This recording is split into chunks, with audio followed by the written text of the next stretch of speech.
오늘은 요한계시록 7교회 중에서 네 번째로 나오는 두아디라 교회에 대한 메시지를 나누도록 하겠습니다. 두아디라는 군사적인 요충지로서 외세의 많은 침략을 받아왔습니다. 그러다가 로마가 이 지역을 접수하고 다스리면서 평화가 찾아왔죠. 로마가 제공하는 평화 안에서 두아디라는 상업과 제조업을 중개하는 무역의 통로가 되었습니다. 그래서 신약시대 당시에 상업하면 두아디라가 떠오를 정도로 상업으로 굉장히 유명한 도시가 되었습니다. 길드라는 노동조합이 여기서 나왔거든요. 두아디라에는 수많은 노동조합 형태의 경제조직인 길드가 있었습니다. 장사를 잘하면 한국에서는 개성상인 같다고 하잖아요.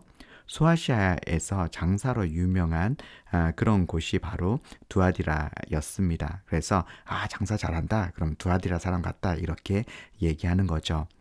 그리고 두아디라는 구리쇠 공업과 염색 가공업이 발달했습니다. 빌립보에서 사도 바울에게 복음을 듣고 예수님을 영접했던 자주장사 루디아가 바로 두아디라 출신이었죠. 자주장사, 자색 옷감을 파는 상인이었는데요. 당시 자색 옷감은 굉장히 비싼 호화스러운 그런 물건이었습니다. 이 자색 옷감을 파는 루디아가 두아디라에서 빌립보까지 장사를 하기 위해서 왔던 것이죠. 이렇게 두아디라는 상업으로 유명한 도시였고, 이 지역에 사는 사람들은 대부분 장사로 먹고 사는 사람들이었습니다.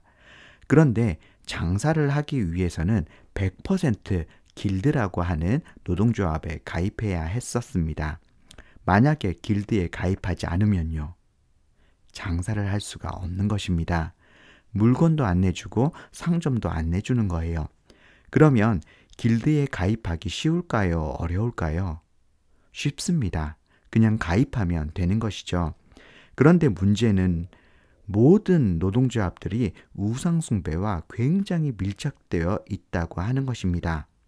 맨날 노동조합에서 황제를 숭배하고 노동조합마다 신들을 숭배하는 의식, 그 예배를 하는 것이에요.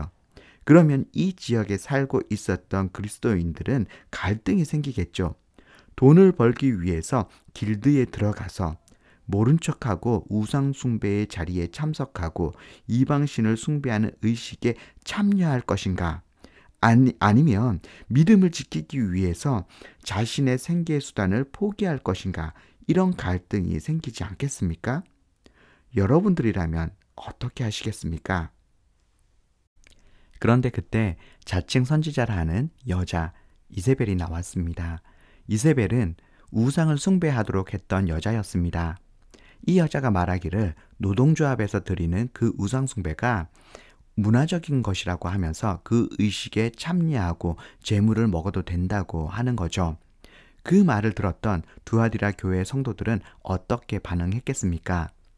안 그래도 그 문제로 갈등하고 있었는데, 이 문제는 우상숭배의 문제이기 때문에, 믿음의 문제이기 때문에 갈등하고 있었는데, 그 갈등의 문제를 살짝 돌려가지고 믿음의 문제가 아니라 문화적인 문제라고 바꾸는 것입니다. 이세벨이라는 여자가 길드에서 하는 황제 숭배, 이방신 아폴로나 태양신 숭배하는 거, 이거 해도 된다. 이건 문화적인 문제다. 공경을 표현하는 것이다. 라고 하는 거예요. 그래서 이 이세벨의 말을 듣고 문제는 두아디라 성도들이 우상숭배와 타협했다라고 하는 것입니다. 그런데 이것에 대해서 주님께서는 뭐라고 말씀하시는지 한번 볼까요? 2장 19절, 내가 내 사업과 사랑과 믿음과 섬김과 인내를 아노니 내 나중 행위가 처음 것보다 많도다. 여기서 내 사업은 너희들의 행위들로 번역하는 것이 더 좋을 것 같습니다. 주님께서 라오디게아 성도들의 행위를 다 알고 계신다고 하는 것입니다. 사랑과 믿음과 섬김과 인내를 알고 있다. 그런데 20절에 그러나 내게 책망할 일이 있노라, 자칭 선지자라 하는 여자 이세벨을 내가 용납함이니 그가 내 종들을 가르쳐 꾀어 행음하게 하고 우상의 재물을 먹게 하는도다. 이세벨이라고 하는 여자를 용납하고 이세벨이 하는 말을 듣고 우상 숭배를 했다라고 하는 것입니다. 21절에서 22절에서 하나님께서는 이 우상 숭배의 죄에 대해서 회개하고 돌이킬 것에 대해서 말씀하셨습니다. 만약 회개하지 않으면요, 큰 환난 가운데 던지고 23절에 너희 각 사람의 행위대로 갚으시겠다, 심판하시겠다라고 하시는 것이죠. 두아디라 사람들은 돈 때문에 타협한 것입니다. 이세벨은 그들의 그 타협을 부추긴 것 뿐이죠. 진짜 문제는 그들 안에 있었던 돈을 사랑하는 그런 마음, 이것이 그들의 진짜 문제였죠. 예수님께서는 누가복음 16장 13절에서 하나님과 재물을 겸하여 섬길 수 없다라고 말씀하셨습니다. 집 하인이 두 주인을 섬길 수 없나니 혹 이를 미워하고 저를 사랑하거나 혹 이를 중히 여기고 저를 경히 여길 것임이니라. 너희는 하나님과 재물을 겸하여 섬길 수 없느니라. 돈은 사단이 사용하는 가장 강력한 무기 중에 하나입니다. 돈이 우리의 꿈을 결정하고 비전을 결정하고 우리의 감정을 좌지우지합니다. 돈이 교회를 갈라놓고 사랑에서 시작한 가정을 완전히 깨뜨립니다.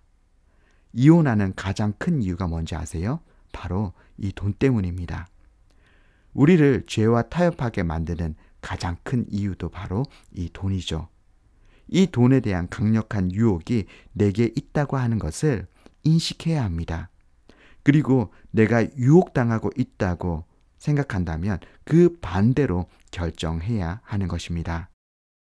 결혼 전에 차가 있으면 좋겠다는 생각에 기도했습니다. 하나님, 자동차가 있으면 좋겠습니다. 그런데 얼마 후 기독교 백화점을 운영하시던 집사님께서 새 차를 사셨다고 타시던 차를 저에게 주셨습니다. 연식은 좀 됐지만 아주 잘 관리를 했던 차라서 깨끗하고 잘 나갔습니다. 그런데 차를 몰고 다니다 보니 예상치 못했던 지출이 굉장히 컸습니다. 가계부를 보면서 차 때문에 지출이 커졌으니까 선교사님들 후원하는 돈을 좀 줄일까라는 마음이 들었습니다. 그런데 이 마음이 들자마자 또 다른 생각이 들었죠. 내가 차 때문에 이런 마음이 든다면, 이런 유혹을 받는다면 차라리 차가 없는 게 낫겠다는 생각을 했습니다. 그리고 바로 그 자리에서 차가 필요하겠다고 생각이 되는 분에게 전화를 걸었습니다. 차를 주고 싶은데 받겠냐고. 그리고 그날 바로 차를 넘겼습니다. 제가 돈에 유혹되지 않기 위해서 저 스스로 했던 싸움이었습니다. 돈에 대한 유혹은 굉장히 강력하기 때문에 자꾸 여지를 주고 조금씩 타협하면 넘어질 수 있기 때문에 극단의 조치를 취한 것이죠. 제가 이렇게 한번 했다고 지금 돈에 대한 유혹이 없을까요? 아니요, 항상 있습니다. 저도 돈 때문에 넘어질까 봐 두렵습니다. 그래서 매일매일 정신을 차리려고 노력합니다. 우리 삶 속에 돈에 대한 유혹이 매일 일어납니다. 내게 그런 유혹이 있다는 것을 인지하고 그 싸움에서 승리하는 저와 여러분들 되었으면 좋겠습니다.